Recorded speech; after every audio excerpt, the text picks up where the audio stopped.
for another episode of Get a Load of This. From the Sports Card Dugout, I'm Jared. I am Ryan. And I'm Randy. Hey.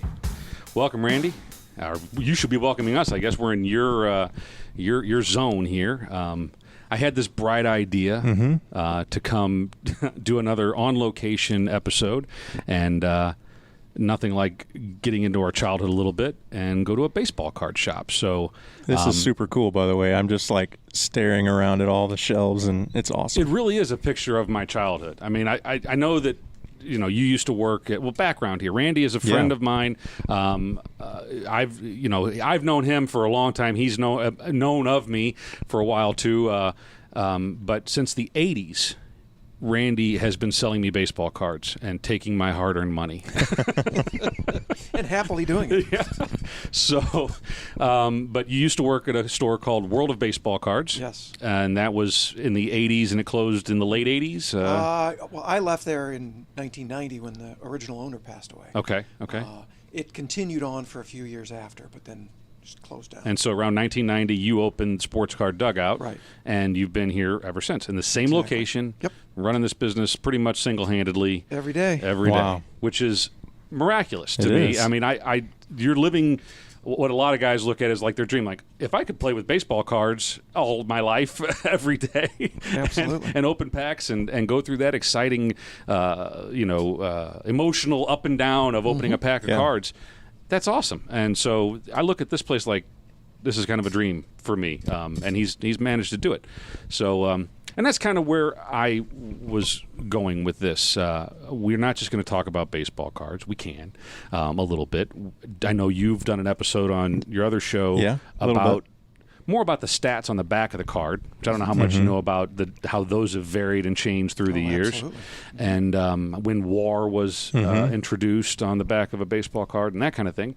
But also about being a small business owner and running the shop and the ebbs and flows of the industry, the junk wax era, and then I guess kind of the resurgence of the card collecting hobby that came, you tell me, around 2000, I guess, or maybe a little after. Well, yeah. Actually, McGuire had a lot to do with bringing baseball cards back, for sure. Yeah. The home run race of 1998 Right, yeah. brought a lot of people back that were turned off after the 94-5 strike. Right. So that was a big... And people were after reason people the came 85 rookie card, the McGuire rookie card, that's really Absolutely. not worth much of anything Nope, anymore. not anymore. But everybody got excited about it, and people made some money off it, I'm sure, Absolutely. at the time. Absolutely. So, well, that's interesting. I never really thought about McGuire and Sosa in that race having an impact on the card industry. I knew it had an impact on baseball fandom, and it brought the fans back. But, it's interesting. So, excuse me. So I guess we already talked about where you came from. So you were how old when you started working in this industry? Oh, I was, I think I was still 15, probably. I was going to say, if you were selling him baseball cards, he couldn't have been, we've already established he's about 10 years older than me. I know he doesn't look it, but no, my hair does. So he's a little bit older than me. And but whenever I remember World of Baseball Cards, my parents taking me there, my uncle taking me there, and there was this young guy that was always working. It seems like every time, if he wasn't there, the shop wasn't open. And pretty much, right? Yeah, that's about right. and he was always really helpful. Didn't know his name at the time, but whenever I went into the store, I didn't want to talk to anybody else. It was like that guy had the answers to the questions that I had. And then, I got older. My uncle and I started going to more our shows rather instead of shops. And then suddenly, World of Baseball Cards was gone. And we're like, what the hell happened? And the owner passed away. And so then my uncle, who was my collecting partner, said, hey, remember the guy from World of Baseball Cards? He opened up a shop just down the road from my house. And so we came down here and been customers ever since. Not as regular as I would like or Randy would like, but about as regular as my wife enjoys. So every time I come here, I get in a little bit of trouble and have to deal with the aftermath of that. Yeah, I'm already plotting out what I'm going to take home tonight. So yeah, it's overwhelming. I mean, and I can't imagine. I have a basement storage room that's filled with stuff. That's maybe 1/100th, if not less than this. Have you seen the back room? Yeah, probably not. So probably it would fill one of those, maybe two of those racks, and you have a whole Yeah. store full. I have approximately 5 million sports cards in the Wow. store right now. That's impressive. And do you have anything anywhere else, or is it everything is in the store? Pretty much everything's here. I do take stuff home to work on, but my wife doesn't let me keep it there too long.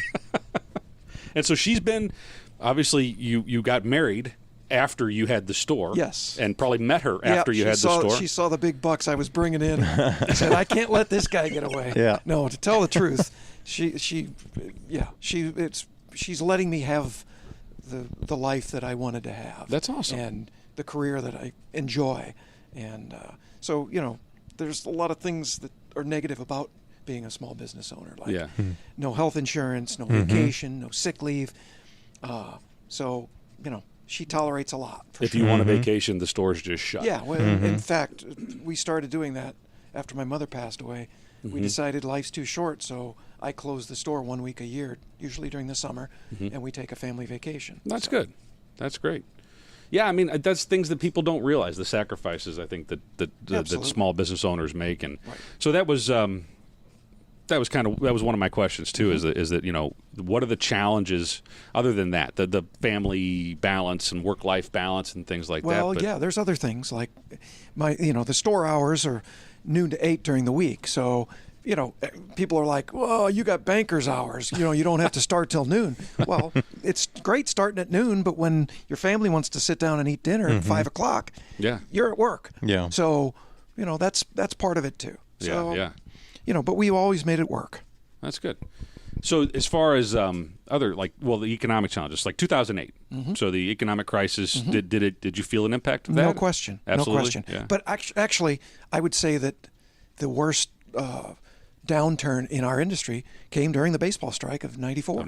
Really? Yeah. We really, really felt it. Because people were turned off by the sport as absolutely. a whole. Yeah. And so we turned to other things.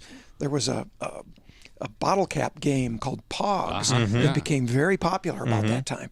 And we had people coming in here every day buying Pogs, and it was almost like it was a godsend to have something to fall back on, because the baseball cards were dead. Yeah, so, right. Huh. So did you ever sell any other, like you had Pogs, did you ever sell, the Pokemon cards and things like that? When Pokemon saw its first explosion in the late 90s, we did carry them for a year or two, and then Yu-Gi-Oh cards after that. But we just decided that it wasn't really our thing. Right. We didn't understand it. We didn't really promote it.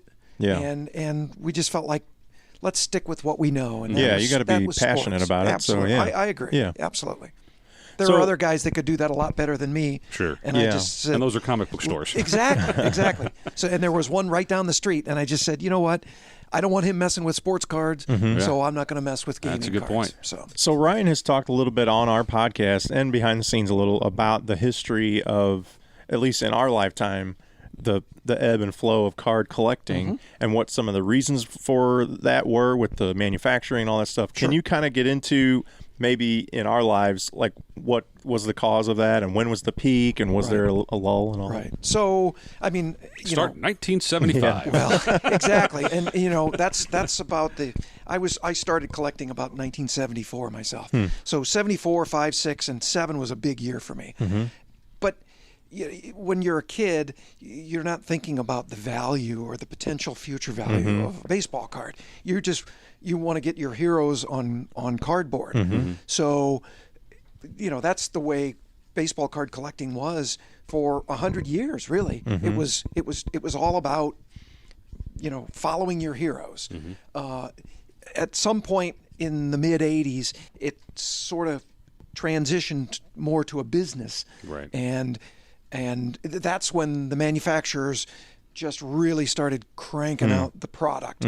And, let's face it, I know a lot of people blame Topps and Upper Deck and Donruss for making too many cards, but if you think about them, they were a business.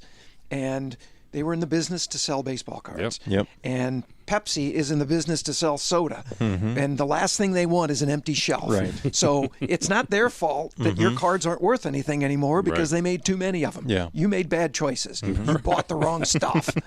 Yeah. So everybody's basement is full of late 80s, early 90s cards. And I got bad news for you. They're never going to be worth anything. They're fun. Yeah. Don't get rid of them. Have fun with them.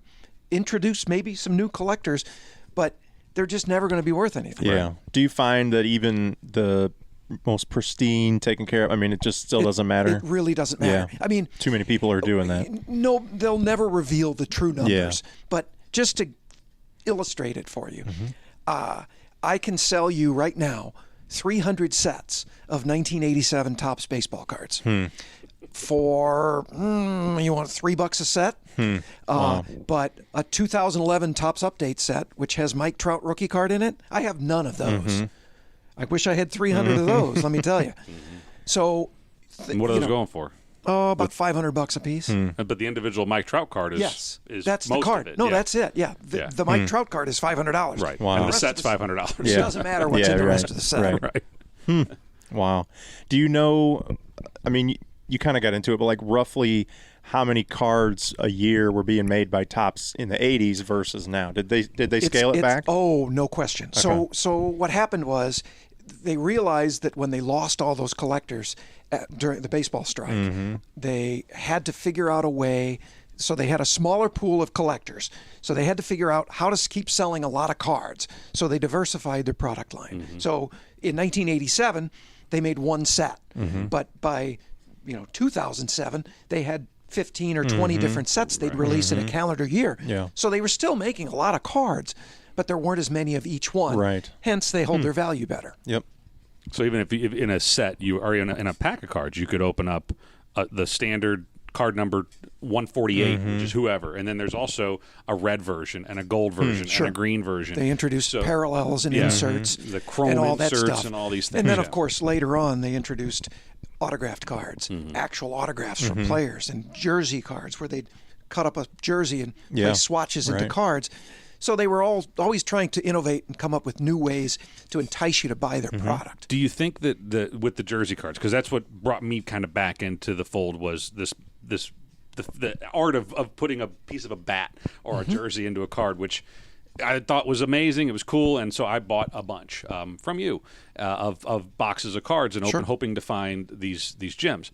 But then what I realized as I kept going through it is like, there's a lot of those now. Absolutely. So there's so of jersey cards, I got a Tony Perez jersey card.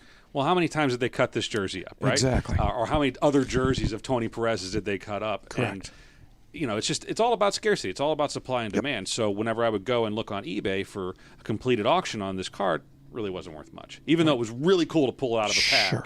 It's just they're not even holding the value unless you find something really Well, rare. when they introduced jersey cards for the first time back in the mid-'90s, they were extremely difficult to pull. Roughly one in every 2,500 to 5,000 packs. Wow. Well, now there are products that are released where there's one or multiple within a pack. But the pack itself is $10 for a Oh, pack. absolutely. Yeah. The pack price has gone up exponentially. Right. But yes, so the key now is when it comes to jersey cards is getting a long retired player, because there's a finite number of those available. Right. Guys like Babe Ruth and Lou Gehrig. And then, of course, the other thing is current hot players, a guy like Mike Trout, if you could get a multicolored patch from the jersey, those are more interesting and more valuable. Right, as opposed to just a white swatch. Yeah, or nobody a wants a gray white swatch anymore. Yeah. That's interesting. So, I mean, we're kind of covering that now. I had on my list of things here the state of the industry. So we saw before you got here, Jared, a young man came into the shop, and was he buying hockey cards? So he was primarily hockey, it looked like, but he was excited.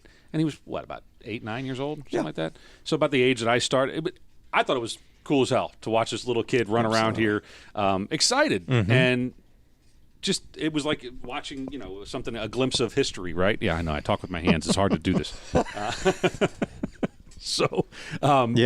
this kid was excited about buying some packs of cards with his grandmother, and so that is a good sign. Absolutely. But then you wonder how many of those kids are out there, and we talked about this a little bit, compared to 1989 or 1995. Today there's just not as many kids that are there's too many other distractions. There's many reasons for that. Yeah. And one of the primary reasons is because kids these days desire feedback, instant feedback, and they get that from video games or from their phone, their cell phones. You just don't get that with cards. They don't. They don't do anything. They sort of just sit there. And you have to read them. You have to. I mean, think about it. When I was a kid, I used to play with a truck. What did the truck do? It sat there. I had to make it move. Kids don't do that much anymore either. Right. So it's part of that problem where it's people they want it to do something, and it's like I don't want to have to sort those. Let them sort themselves. I know I saw recently, I think it was maybe comic book characters, but it was digital online cards essentially. Yes. And you would essentially collect them, but it just didn't have the same feel. You don't have it in your hand, flip it over, Topps look did at the something back. like that. I mean, they're still doing it. They still do. Yeah. That's you open a pack of cards and you can go on and onto their website and have your online catalog of cards as well. And I've been in this business for 35 years, and I don't understand that. Right. I just don't get it. Why would you want a digital image of something? Right. And the people, they actually sell those. Right. They sell them online, so they move it from their port to their port, and it just doesn't make any sense to me. It doesn't exist. I mean, I guess if you're staring at your tablet all day, then but why? What's to stop you from if the guy's selling it on eBay? What's to stop you from taking a digital picture of that image on your computer? On your phone, and then you have there's got to be some metadata or something behind that card or something. There's got to be something. Maybe that's what what's it? Not Bitcoin. What's the other technology behind Bitcoin? Maybe that's blockchain. Maybe that's where blockchain is being used. Verifying very digital well could cards. be. Absolutely. So you mentioned the kid that came in looking at hockey cards. I assume the Stanley Cup run has had some kind of surge in that, right? Definitely. Has that helped? Yes, definitely. I think everybody was captivated by that summer. Really, because it's hard to believe how late hockey goes. Oh yeah, because we're usually done. We're back in I know. I couldn't believe it. It's short off season for sure. Yeah. What was the if kids were coming in here or adults were coming in here looking for a specific player, who would that maroon? Take a guess. Tarasenko or Jordan Binnington. Oh, well, of course. Everybody wanted a rookie Binnington. card. I guess I was thinking before this season would have been Tarasenko. Here's the trick. So his rookie was actually issued in 2014-15, and he because they called him up. Yeah, right. I don't know that he actually got into a game. He was on the bench. So as soon as he's called up and put on the active roster, they were allowed to issue a card of him, which they did, and it was an afterthought. On January 1st of this year, you could have bought that card for about $3, and it's a $100 card now. Wow, that's crazy. Now, I imagine you want to acquire that card as much as a collector or a kid that comes in here. Like, how do you find that card? Well, unfortunately, I had several of them. And sold them all for $3 a piece. We didn't really know he was going to become what he became. Right. I mean, I guess I could have paid closer attention in the first couple of weeks he was with the team. Maybe tried to, pick a few up off eBay or something. But I didn't do it. I remember when I was a kid, specifically when Tony Pena came to the Cardinals from the Pirates, that I went to a card show like shortly after that, and like every table you looked at had a whole bunch of Tony Pena cards, and I think I bought one of everything because they were all cheap, Sure. And I was like, I'm going to get every Tony Pena card I could find, and I kind of liked the Pirates uniforms my entire life, and I was I was excited about Pena coming to the Cardinals. It was a big deal, and but now they're all pretty much worthless. But my point is that whenever something like that happens, a change, someone gets brought up, or someone gets traded to the Cardinals or to whatever team, that there's a rush on those cards. No question. Yeah, absolutely. And if you're a smart businessman, you're going to maybe up a little. Try to pick up a few for sure if you don't have any already. Yeah. But the trick is people don't generally want their rookie card. They want their first card in their new home team uniform. Right. So a player like Paul Goldschmidt came to the team this year, but he didn't have cards for several months in a Cardinal uniform. So everybody was anticipating that. Yeah. Now they got their fix. That's cool. So I had on my list of questions, and you anticipated this while we took a brief break there. I had your favorite card / set design. So you brought out a bunch of cards here for us to look at. Now, I'm not going to say that these are your favorite cards. We'll get into that question. Sure. But we'd be silly not to talk about what some of the stuff that you've put out here. Now, this is a podcast, and we don't have our cameras with us, so it loses a little bit. We got photos. We'll put them on Instagram. We brought our official photographer. But you got some really neat stuff here. And I think what impressed me the most was the Jordan card, which is a piece of the floor from, what's it called? What's the name of it where North Carolina plays? I don't know the name of their arena, but wherever the University of North Carolina plays basketball, it's a piece of the floor signed by Michael Jordan. And there's only 23, imagine that, of these cards in existence. And this is the 9th one. And so that's just, I mean, that's a cool evolution of the hobby. Sure. To be able to do something like that. Absolutely. And that's not a little piece of floor, too. I mean, that's about, I don't know, inch by an inch maybe. But then you also brought out some autograph cards. This one was pretty cool. This 6 different Cardinals. 3 of them are deceased. Gibson, Smith, Musial, Brock, Shane Deanston, Marion, that's pretty. You can't make it up. Not anymore. So hard to find. But then also you brought out what year is this? 1934. 1934 Gaudy Lou Gehrig card, number 61. And we could read the back of it again. It might be worth reading one more time. If you want. Podcast. Sure. But this is a really neat card. You said it was probably the most expensive card you have in your shop. At the moment, yes. I feel like it should be in a better case. Well, it's not out for display. I got so you. So you just have to I'm worry the about only one that handles it. So. Except for my dumb ass picking it up and flipping it around here. So I got my eye on you. I'll Don't be worry. very careful again, and I'm going to read the back of it because this is pretty impressive. So Lou Gehrig, New York Yankees, number 61, 1934 series. And it's a quote. I would like every boy to be a member of the Knothole League of America because this league can help you to become a better ball player. It also makes it possible for boys to go to get baseballs, gloves, and uniforms without cost, and I know that boys who have these things take more interest in the game and therefore become better players. I will gladly write and answer any questions about the game that a member of the Knothole League of America writes me about.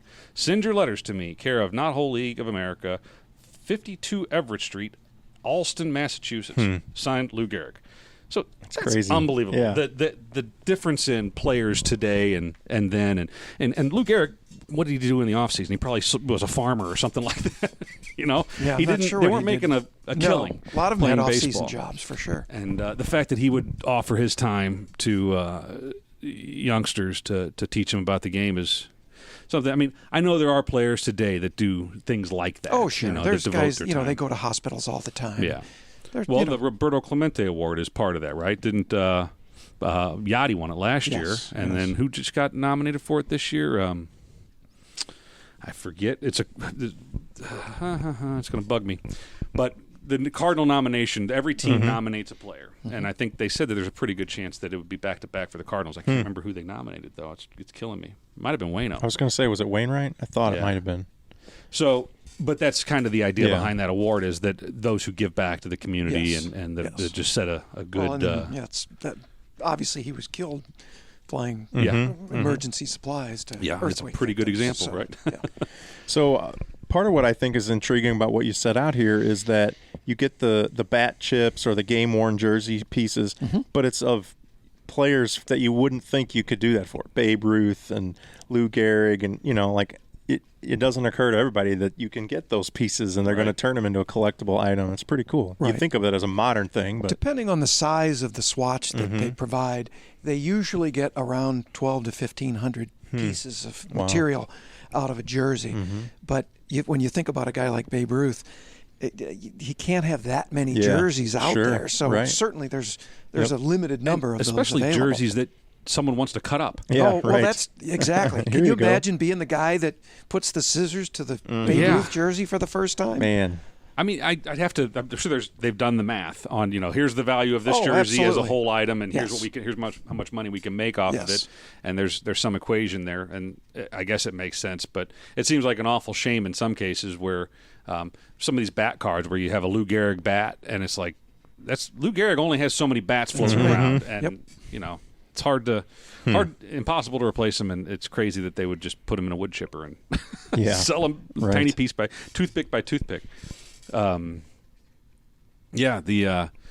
remember they started coming out with stuff in cards, and these weren't baseball cards. They were there was a set with parts of the Berlin Wall. It had like a little chunks of the Berlin Wall in it, and it had like Topps American Pie. That's what it was, exactly. Yep. And I think I bought a box of it just because it intrigued me. And what was it? Was it something with JFK's? They cut up. He was pictured on the Berlin Wall piece. Is that what it was? They also cut up a jacket from Elvis. That's right. They cut up a dress that was worn by Janis Joplin on the cover of one of her albums. Okay. And I know there was one or two other pieces. But that was what, probably late 90s, I guess? Early 2000s. Early 2000s? Yeah, 2001, I believe. So that wasn't the beginning of putting memorabilia in cards, really? No. They've been it's just doing what caught my attention for whatever reason. Yeah, right. And I still I have a card with pieces of the Berlin Wall in it, but who doesn't have a piece of the Berlin Wall? I might have. Hold on. I think I got some in my pocket. But it was neat to pull it, and you get this like, oh wow, and you don't put much thought into it whenever you're opening it. It's the excitement, it's the euphoria, the thrill of opening up something that is not just a normal card. Yeah. And then the cards that were in there, the common cards, were still kind of neat. Absolutely, they were. It wasn't baseball. It was just Americana. Which is kind of cool. I don't really remember when I went from collecting cards and wanting to just read the back of it and compare who had the better batting average and who had the most innings pitched or whatever. As a kid, I do remember that. But then at some point it was, now I've got my Beckett guide and I'm looking up values, and now I'm looking for a card in that pack that's worth 50 cents instead of 10 cents or whatever. Right. Do you find that younger kids that come in, are they already looking at for value, or are they just in awe of their favorite player? Some or when does that age happen? That's hard to pinpoint. But I've got some kids that will come in and open a pack of cards, and if they don't get anything of value, they'll just set the cards down and leave them behind. But then there's other kids that have no concept that there's even a price guide. They're just looking for the player that they recognize. Yeah. So, I would say, probably, 12, 14 is probably the age where they sort of can understand that cards have value, but they're maybe spending some of their own money to buy that card. Exactly. And, But I've always tried to discourage that being their primary motivation for buying cards. I do sell price guides, but I don't encourage kids to use them. That's good. So we talked about a guy that had a shop on Telegraph. I forgot his name. Oh, Dave. Dave, sure. Yeah. And he doesn't have the shop there anymore. But when my kids were younger and we were in Cub Scouts, we took him on a field trip to the card shop. Yep. And he does a really good job. And he had a partnership with Topps. I guess Topps did that with a lot of shops. Yes, I offered that for a couple of years. It was a little difficult because you never knew when you were going to be able to give the kids time to show them about card collecting. Yeah. It took a block of time, and I would have to do it during business hours. Right. So, I did it several times, and the kids always seemed to have a fun time with it. Yeah, it was neat, and he did a really good job. I always thought he was kind of, he was kind of gruff individual until, and I'd been to him before the Cub Scout outing, and until then, and how he interacted with the kids, and he captivated their attention, and when I think the question was, what should I collect? And I don't know if he asked it or if one of the kids asked it, and he's like, so what do you think you should collect? And I don't know, maybe this was Topps curriculum, but it seemed genuine from his heart and mind. And he said, whatever you want. Whatever you want to collect is what you should collect. Thing I say. And if it's, and I think the example is like, if you just want to collect catchers, then just collect catchers and just sell everything else or trade everything else away so you can get the next catcher.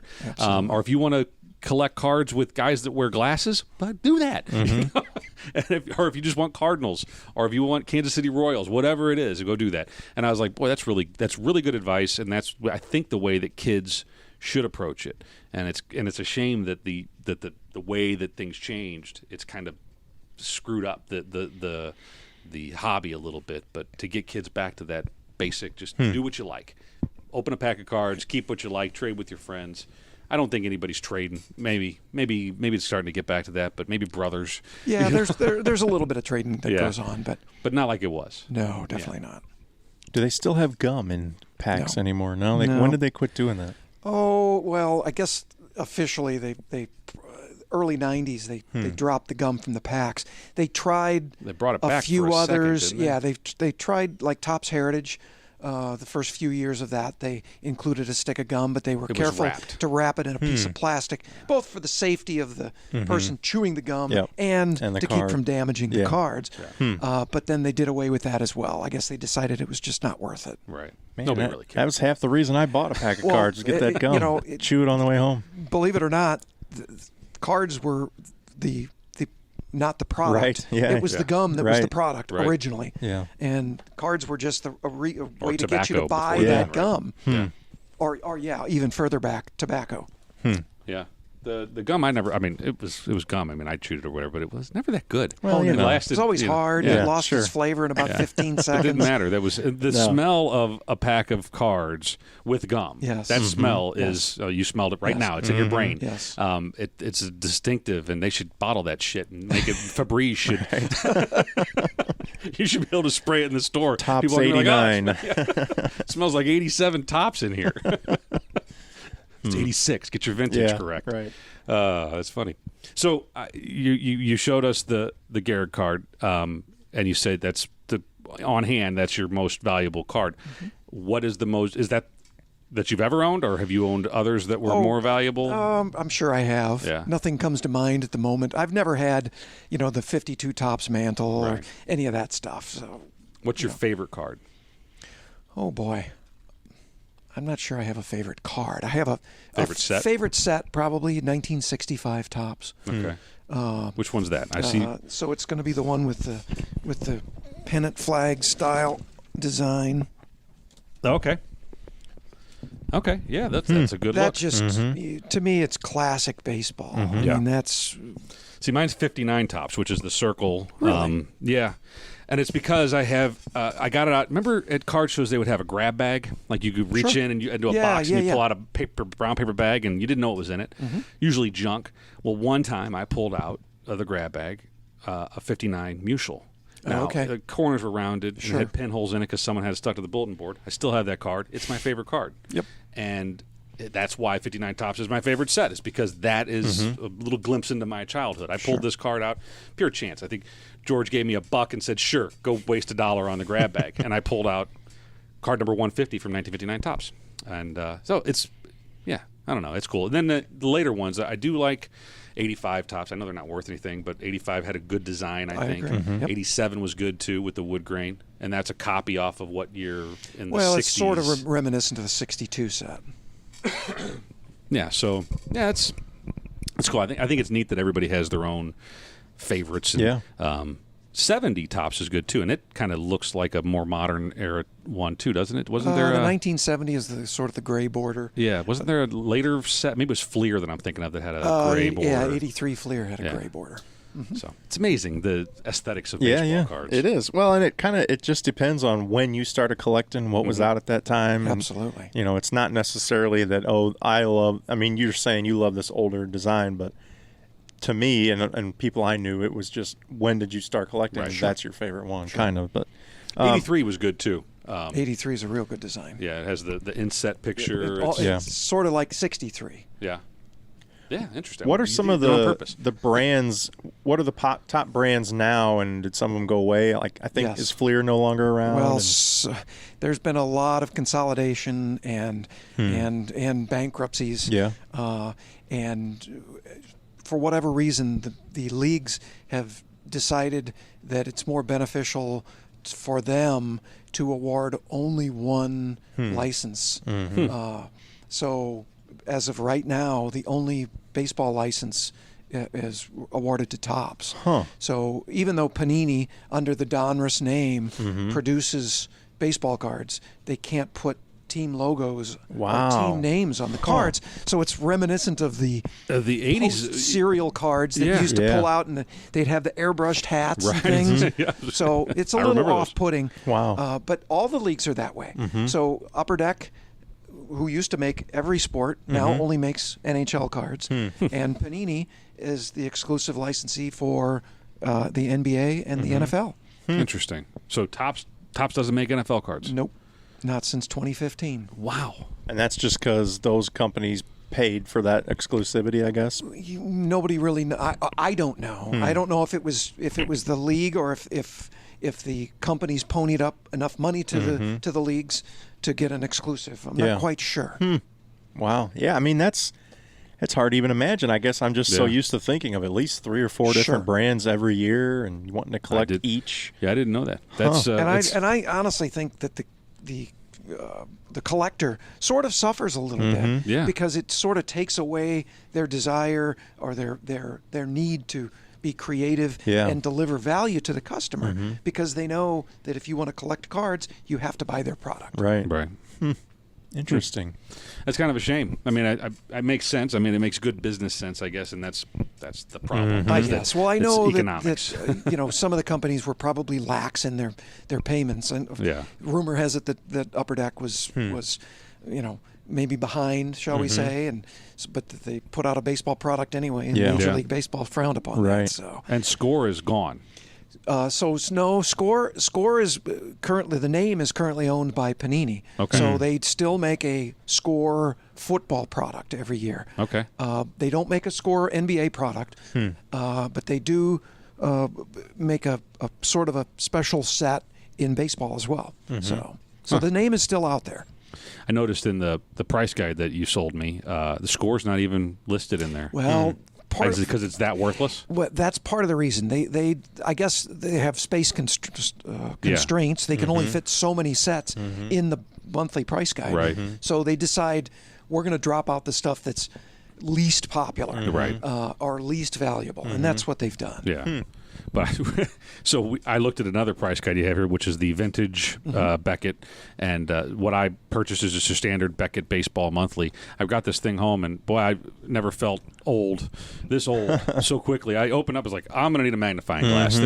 There's so many sets nowadays that it's and then they've had to make the print so fine that it's challenging for someone of my age to read it, but I made it through. The vintage price guide is a little bit better organized and printed, but it's tough. There are so many, like you said. Topps has how many different sets of then Bowman is Topps too as well, right? So, so there's they'll probably end up releasing between 15 and 20 different products this year, and it's hard to find. Like, so if you open a box of just Series 1. Let's say. Right. Now there's subsets within there, right? There's of course. And then so to be able to find in the price guide that subset, number one, how it's labeled, how they have it named, and then find that specific card, it's become a bit of a challenge, Absolutely. Able to used to be it's like 83 Topps, card number 247. That's here it right. is. Boom. It's $2, Yep.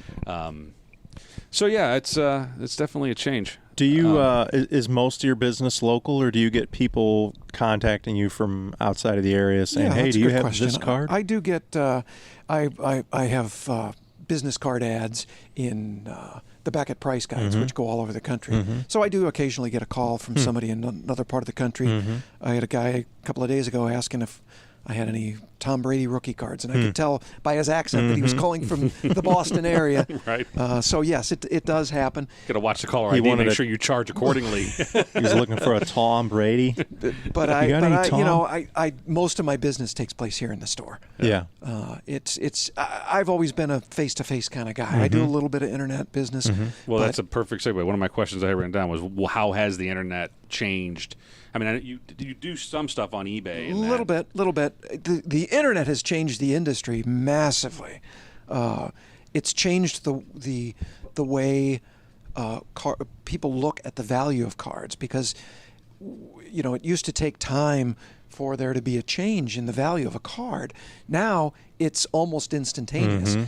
You can look at sold eBay listings and you can almost see a person's success unfolding in the course of a few hours on the internet. You can see the perfect example would have been David Freese during the 2011 World Series. Before Game 6, his autographed rookie card you could have easily bought for about $15 to $20. And as soon as he hit the game-winning home run in Game 6, the card was instantly going for $75. Just instantly. I would think in the 5th inning when he dropped that pop fly or whatever inning, it's went probably down a worth even bit, less. Yeah. But things like that used to take weeks or sometimes months to sort of generate. Now, because of the internet, it's instantaneous. That's crazy. Yeah. I mean, things we don't think about that. I mean, obviously, if the internet wasn't around, you wouldn't have two idiots doing a podcast sitting in your store. This is true. Thank God for the internet. Yeah, right. He'll decide a little later if that's a good thing or not. So what? Okay, so this is about you've been doing this since '89, '90. What would you, if you could go back and you could change something? What's your like dream state? Like, boy, if I'd only done this would have been a whole different thing. Well, or is this perfect? Is this your utopia? Oh, well, as far as what I'm doing, I don't think I'd change a thing. Okay.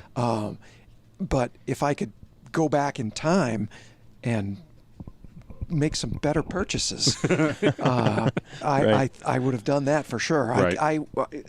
We earlier spoke about the fact that I worked at World of Baseball Cards.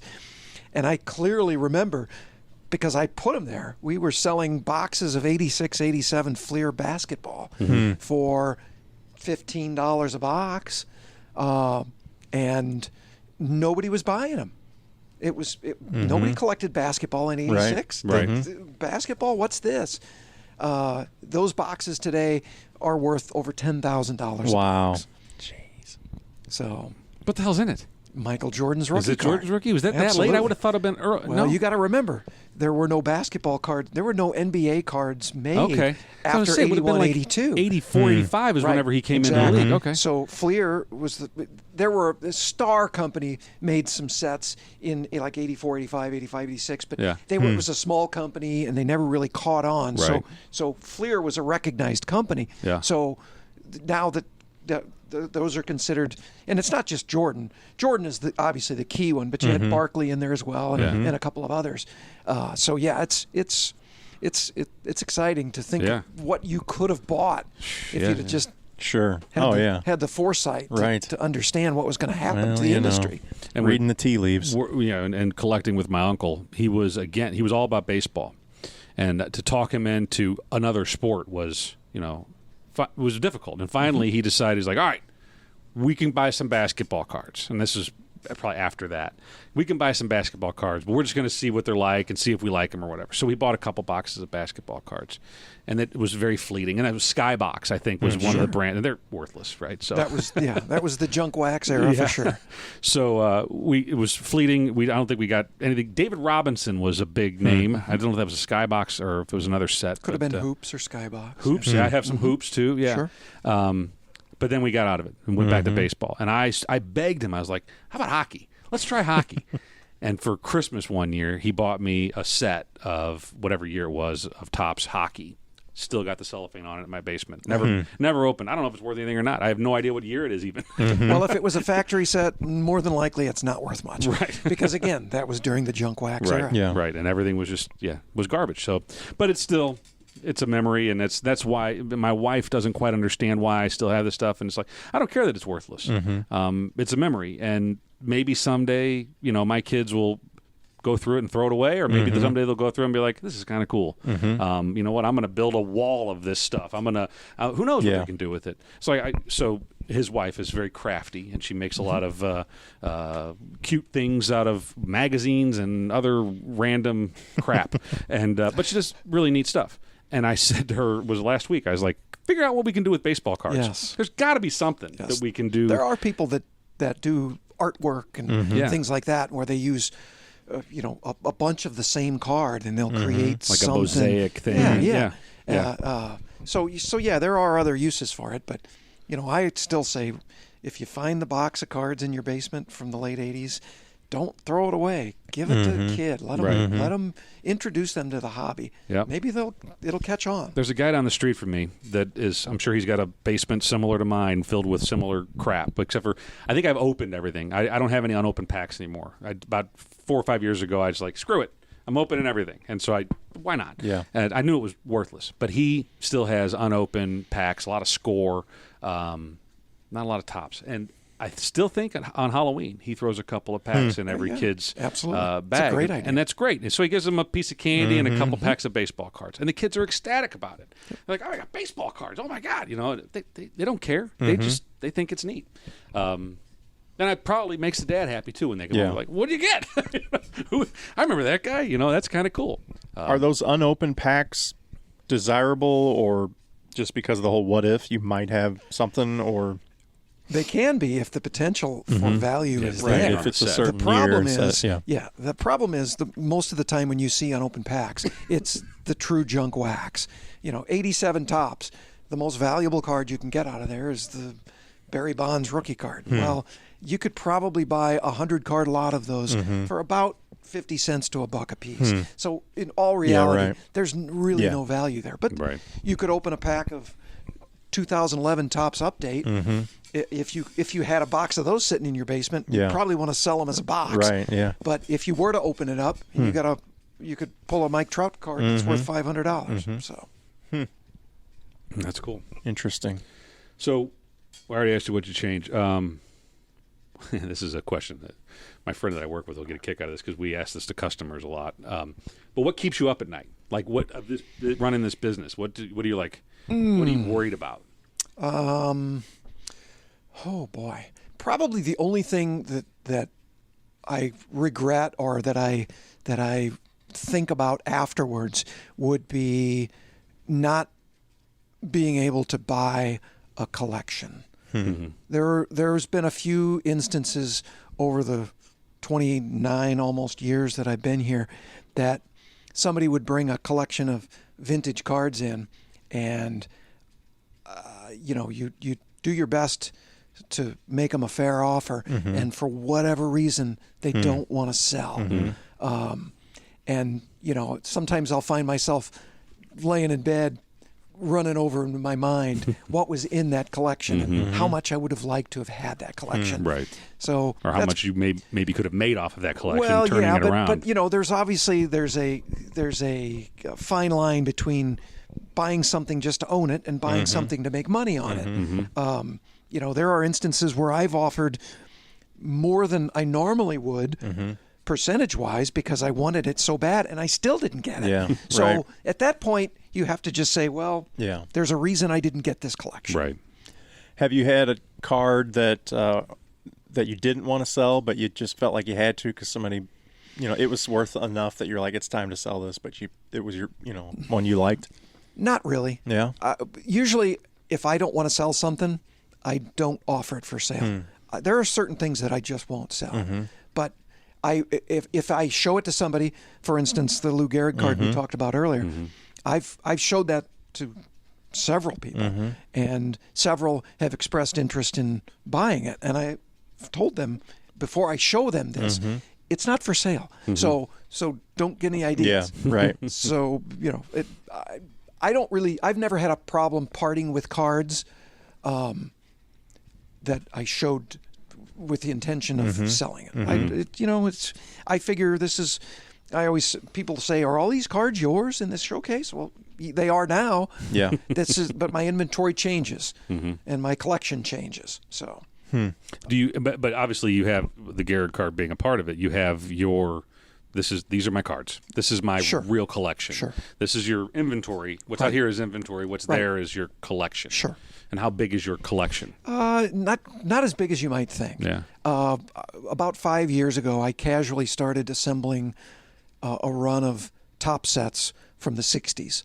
And I'm almost done. I'm missing probably, of the 10 years, I'm probably missing 30 cards or so from completing that. Now, will I keep them forever? I don't know. It was sort of just a fun goal to set for myself, and I've almost reached it. I intend to keep them, but if something came up where I needed money, I don't think I'd have a problem parting with them. Right. So you also, we talked before we started that you have two children. They're 19 and 21, you said? Yep. Do they care about this at all, or are they just like... Not at all. That's Dad's thing? And My son, when he was about 14 or 15, briefly expressed some interest, but it just never went anywhere. Right. I gave him some stuff, and I'm going to be honest with you, I collected everything as a kid. I used to collect beer cans and stamps and rocks and shells and coins. I did it all. I just really, when I found sports cards, it just really clicked. And I'm convinced that you're either a collector or you're not a collector. Right. I don't think you can turn somebody into a collector. If you don't have the gene that creates that desire, then you will never understand what it's like to be a collector.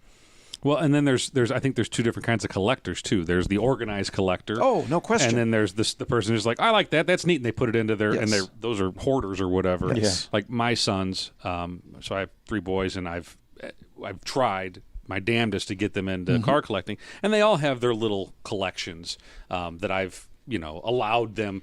We've broken boxes together. We had pack wars, and where we would open up. Everybody gets a pack. All 3 boys get a pack, and they open it and they pick ERA, highest single season ERA, lowest single season ERA, and whichever card has the lowest single season ERA. You win all the packs for that round.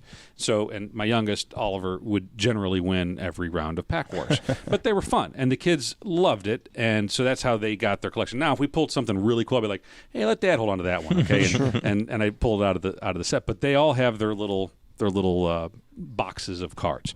But they don't care about them like I did whenever I was there. When's the last time they got the boxes out and actually looked at them? Well, the youngest one, Oliver, like I said, I bought the price guide, and I was like, hey, don't you have a pretty decent-sized box of cards? He's like, yeah, hold on. And he went in his room, and he had to take a second. He took a beat, and he's like, all right. And he went and he pulled out a Cardinals lunch pail, and it was filled with baseball cards. Completely disorganized. Some of them were beat to hell or whatever, but luckily there's nothing in there of great value. But it was neat to kind of go through it. I actually went through it and sorted them by set and put them in numerical order, and that's the organized collector in me that whenever I was little, it's like I got a big kick out of organizing. Well, 85 Topps was the first complete set that I owned, and they're probably all beat to hell because I handled them way too much. But I sorted them by number, by team, by any which way I could, and then I had this cool baseball case. It was shaped like a baseball that you could put each team in a cubby hole inside of it, and I carried that thing around with me everywhere I went. I was 10, and I'm sure I beat the crap out of the cards, but I was organized, and I knew where everything was, and yeah. So they don't get that. They don't have that trait where they're organized with their stuff, and whatever. They would probably just as soon put it into a spreadsheet and never look at it and just be able to look at the spreadsheets. They're like, yes, these are the cards that I have. I own that. And don't never look at the cards. Look at it. Yeah. It's like my wife would say, she goes, why don't you make a list? I'm like, well, then I wouldn't need to. Right. I wouldn't need to look at the cards. That's kind of the idea here. Absolutely. That's what I've got some customers that I see them once a year. They come in once a year to buy a Topps baseball factory set for their grandkid or their child. Right. And they tell me, he's got another set to put on the shelf. So they never pile these things up in a closet somewhere and never get to enjoy them. And to me, that defeats the purpose of owning it. You should be able to look at it. And how much is a factory set Topps, like regular? About $60. $60. And you could buy a box of packs for about $100, right? Yeah, not even. No, you can buy about $70. You can buy a box of packs. See, I would rather do that than buy the set. Well, yes. From an economic standpoint, it makes more sense to buy the factory set. Yeah. If your end goal is to build the set. Right. But if you're just looking for insert cards or trying to pull that autographed card, then you're better off buying a wax box. I guess that's another difference between collectors, is that I like that euphoria of finding that card. I'd much rather do that than just buy a set of cards. Well, and for me, it was always building the set. It wasn't buying the set. It was finding that last card. I can remember in 1977, I bought probably 200 or 300 packs of 1977 Topps baseball cards, and I couldn't pull a Dave Rader card to save my life.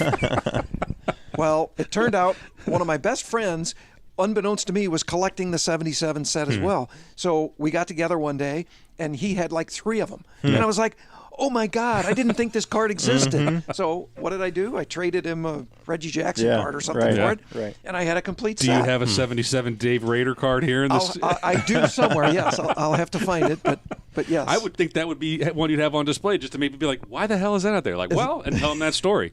Because that's a great story. I would think would get people to be like, yeah, that sounds like fun. I want to do that. If you love baseball and if you love the subject matter. But that's the other. I didn't write this question down, but another point I was going to bring up. We talked about the Americana, the Topps American Pie. when I was in here a couple weeks ago, we talked about Elvis cards briefly. Right. And there was a 56. 1956 And there was a 78. Donruss set. And the 78's not worth much, but the 56 tops they're pretty valuable cards. So there's Elvis cards. There's been all kinds of non-sports for sure. Yeah, absolutely. But what's been number one? What's the oddest thing you've seen? Holy cow! And I know mine. And then what's like the coolest thing you've seen? Probably the weirdest thing. Back in I guess the late '80s, early '90s. There was a set that somebody made on a small scale. It was serial killer cards. Oh shit! Yeah. So where's my wife? She wants. once some mothers found out about that set, they sort of nixed it. They tried to find out who was manufacturing them and put an end to that because who wants to glorify Jeffrey Dahmer, and John Wayne Gacy? Netflix does nowadays. Well, this is true. Right. So I think I talked to you about this, but the Desert Storm cards. Oh, sure. That was, and at the time, I thought, wow, this is cool because it was General Norman Schwarzkopf and George H.W. Bush, and these cards it was like these were people you saw in the news. They were celebrities, news celebrities, and it was all everywhere. You couldn't avoid it. And so George bought a box of these cards, and I'm like, and at the time I thought it was cool. Looking back, I'm like, that's weird that we sold trading cards for a war. Right. Yeah. It's like people were dying. There was a loss of life. Well, if you remember that the actual war lasted such a brief period of time. It was in and out. They rushed those out to market. I can't believe they got them out in time. And then they made like a victory series. And so they ended up making like 3 sets of them. So who made those? It was Topps. It was a Topps. Well, actually, ProSet made one as well. But Topps was the primary company. But again, they made so doggone many of them that they're sort of worthless now. Yeah. Yeah, so that one was weird, but I think of all the cool collectibles, I had to go back to the American Pie, but Elvis cards were neat. My sister had Elvis cards, the 78 version, and they're all, I don't know where they're at, but I'm sure wherever they are, they're beat to hell. But I think I wish that was more of a thing again, but I guess we're past that as a society. But it'd be neat if there were trading cards for some of the other pop culture icons of today. Maybe the Kardashian set. Oh, gosh. Right. I'm surprised that anyone's done that yet. Why has no one? There's our $1 million idea, gentlemen. Let's get to work on it. There was an autograph card of Kim Kardashian that was released in an Upper Deck product about 10 or 15 years ago. Wow. So she's been on a card. Well, how about that? Well, we probably need to let you get going here soon, but I want to know, I feel like I've seen so many card shops come and go, and how have you remained successful? How have you stuck around this long? Oh, I don't know. You don't know? Intestinal fortitude. Yeah.